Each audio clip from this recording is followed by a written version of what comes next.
We're here in Los Angeles with Wes and Arlen, and we're going to explain to you why splitting lanes on a motorcycle is a good thing to do. Welcome to RideApart.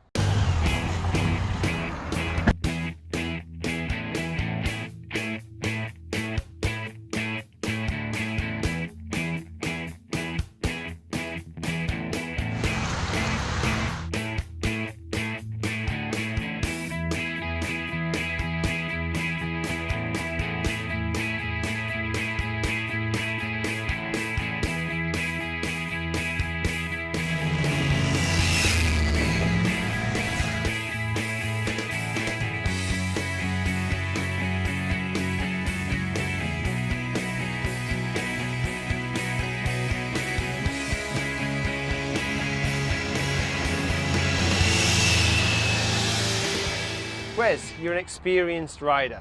Mm-hmm. You've ridden motorcycles all around the world.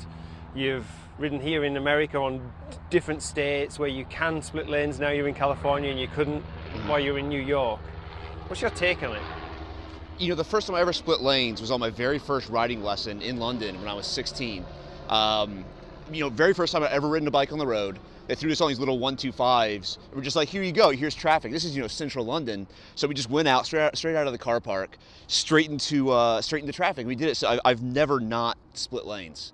Right. That's been a problem with legality sometimes. But it's just what motorcycles do. It's just how motorcycles operate. Yeah. No, you're talking about legality problems in America. I mean, all over Europe, we can split lanes. Everywhere in the world, lane splitting is legal and encouraged because it's a safe, economical thing to do. It's how motorcycles get around. But in 49 states outside of California, it's illegal and the cops will come down on you hard. Yeah. I've got a stack of reckless riding tickets like this from when I lived in New York. And none of it was reckless. All of it was, stop traffic, go to the front of the queue of traffic. Yes. Just normal common sense stuff to the rest of us. And for some reason, those 49 states just hate it. Yes. Okay, Alan, you've ridden in Philly, and now you're here in California. So you've actually experienced it also in the States. What's the change been like for you? Yeah, well, riding in Philly, not splitting lanes, that's kind of, we took it for granted, you don't split lanes.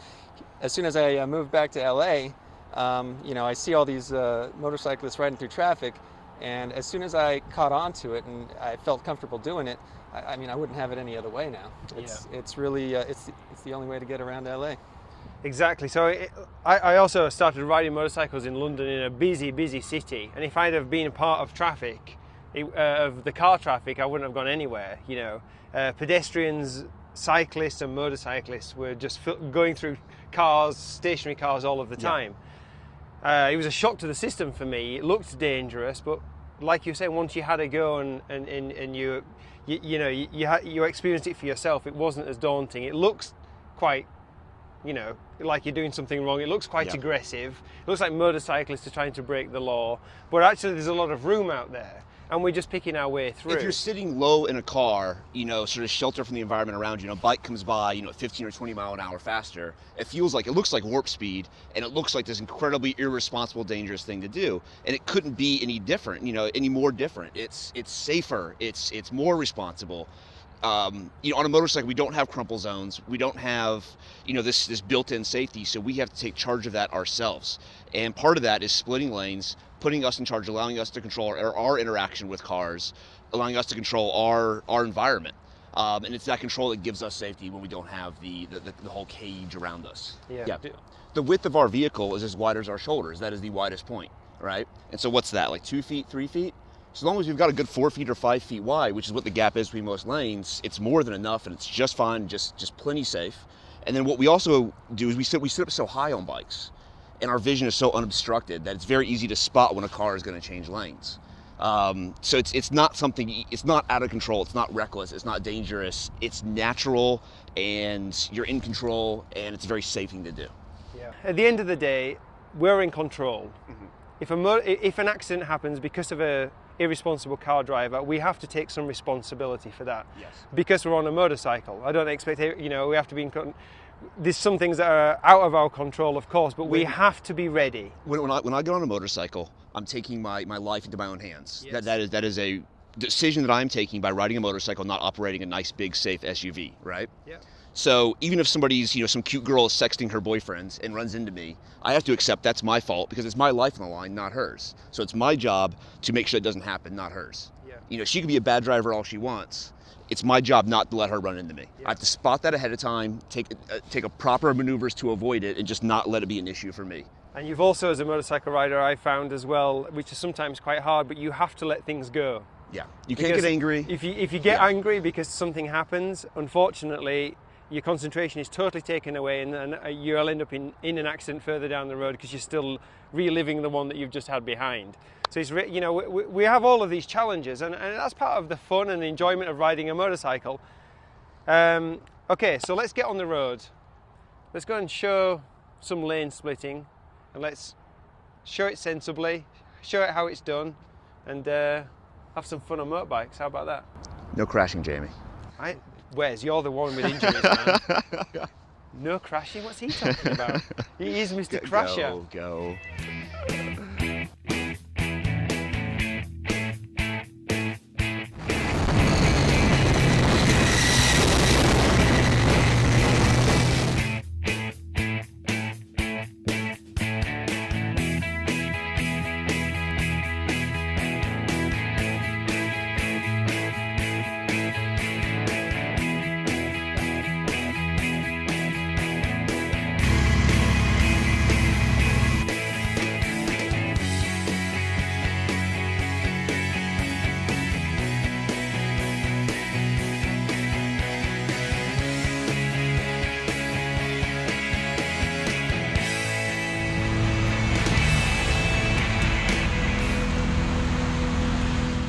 There was a study done in Belgium, and they determined that if only 10% of car drivers switched to motorcycles, all traffic, all congestion would drop 40% total.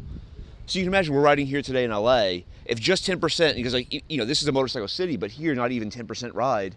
If 10% switched, 40% less traffic in LA.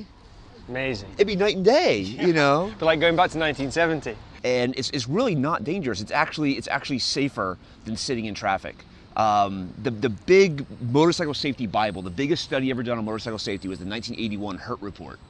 And it determined that 2/3 of all motorcycle car collisions were caused by the driver, not the bike, right? And the most common of those are rear enders, right?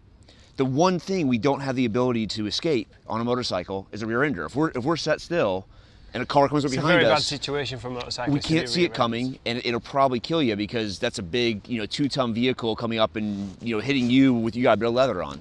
Yeah. It's gonna hurt. Yeah.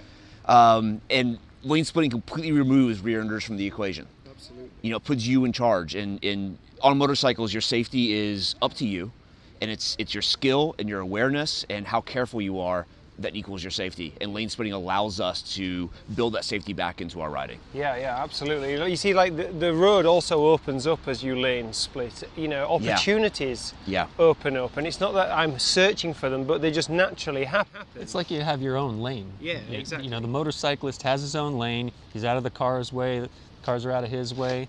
And it really just opens the road. You can actually you can just see how much more efficient it is because you can fit motorcycles in between every lane, more cars on the road. I mean, the same amount of people that would be otherwise taking up all those cars. Every time one of us splits lanes, you get to work faster. We are helping you.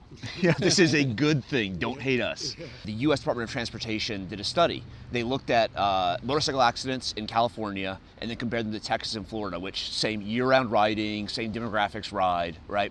But in Texas and Florida, you don't have lane splitting. In those two states, deaths caused by rear-end collisions to motorcyclists are 30% higher than in California. And that's not a statistical anomaly. That is a huge figure. So 30% less of us are dying because cars hit us in California because we have lane splitting. And also, you really can read the road that's happening ahead, and you can see the cars, and you're just aware of everything around you. And when I'm in an actual lane of a car and I can't see the driver, and it's so much more difficult to see what's going on. And on a motorcycle, we don't have the comfort of her shell around us. If we crash, we're likely going to be hurt if we're involved with another vehicle. I've ridden in London just like yourself, and lane splitting, like you said, straight out of the test bay, you're doing it straight away. It's how we're brought up. It's not that we feel that we're doing anything wrong, it's just that that's the way it is. And that's the same throughout Europe. I got to Asia, and it's exactly the same in Asia. In fact, probably more so. They ride bikes wherever there's a gap. Yeah. But I don't see any motorcycle accidents, and people are just getting on with it. But motorcycles make a great form of transportation. Absolutely. You know, I'm riding the fastest bike here today, and I'm still probably getting 50 or 55 miles per gallon, which is roughly what a Toyota Prius gets, right? The big difference is I'm moving. I'm never sitting still except at a red light. That Toyota Prius is sitting in traffic for extended periods, and even a Toyota Prius, even any of these hybrids, they get 0 miles per gallon when they're sitting still. I mean, but you know, motorcycles around any city, around any town, around any village, a great mode of transport. I mean, so many different bikes as well that's out there for whatever choice you make. If you're a commuter, I mean, you're on an electric motorcycle today. Yeah, no, I'm riding an electric bike, and I ride electric every day. You know, that's how I get to and from work. That's how I go to my friend's house. I run my errands on it. When was the last time you bought a tank of gas? You know, I like that you have to think about this. I'm annoyed. If you're watching this show, when was the last time you bought a tank of gas, and how much did you spend? And you still And Harlan can't answer this question. Another good thing that we need to do as well, they don't teach this in the instructor classes for novices, but really about covering the brake. Yeah, so you're ready to react. In ready a to react. Second. Absolutely. There's no time between taking your hand off the handlebar and going for the front brake. Yeah. You know, you just, as you're able to, you can't always keep your fingers hovering over the brake lever, but 2 fingers, just keep resting on top of the brake lever, and if you need to use that front brake, you can go ahead and use it without having to go like that. Yeah, 1 finger, 2 fingers, whatever it is. I always keep my right foot over the back brake lever. Yeah. I always have my left hand covering the clutch lever so I can whip the clutch in real fast if I need to. And that all facilitates all the little, you know, maneuvers that we do, not just slowing down, but, you know, changing direction real fast, or, you know, dodging something, whatever it might be. It just helps you do that at low speed. You really need to have that really fine degree of control, because you want to be smooth and you want to be careful. I mean, you know, I've got a friend who goes to work every day, and he says he's got Netflix on at the first set of traffic lights, and he watches a movie on his way to work. Now, I was astonished about that. I was like, what? And he was like, well, traffic's gnarly, traffic's bad. What else am I going to do? You know, I get bored. And I'm just like, you need to get a motorcycle, that's what you need to do. But we have to take responsibility that when we're putting our helmets on, there's lots of people on the road and they're not paying attention 100% of the time. Lane splitting is safer. That's statistically proven, right? Lane splitting reduces congestion for everybody, including car drivers. It is a common sense, practical, safe thing for motorcycles to do. More states in America should allow it. More riders should learn how to do it safely. Just it's a way for them to avoid dangerous situations. It puts them in control of the situation. You know, it really it keeps them from being just a vulnerable target in a sea of automobiles. No, I totally agree. And having ridden again motorcycles around the world and seeing how efficient motorcyclists are around the world, and how we're just getting through traffic, especially in congested cities. It just reduces that congestion so much. I mean, it's a no-brainer almost, and we've got great roads here in America. If they could allow it in some other states, I really see it as being a positive thing for us, and maybe they can actually at that point look upon the helmet law as actually maybe cause a few more of those passed. You know, it's just, you know, that's where more lives can be saved, I'm sure.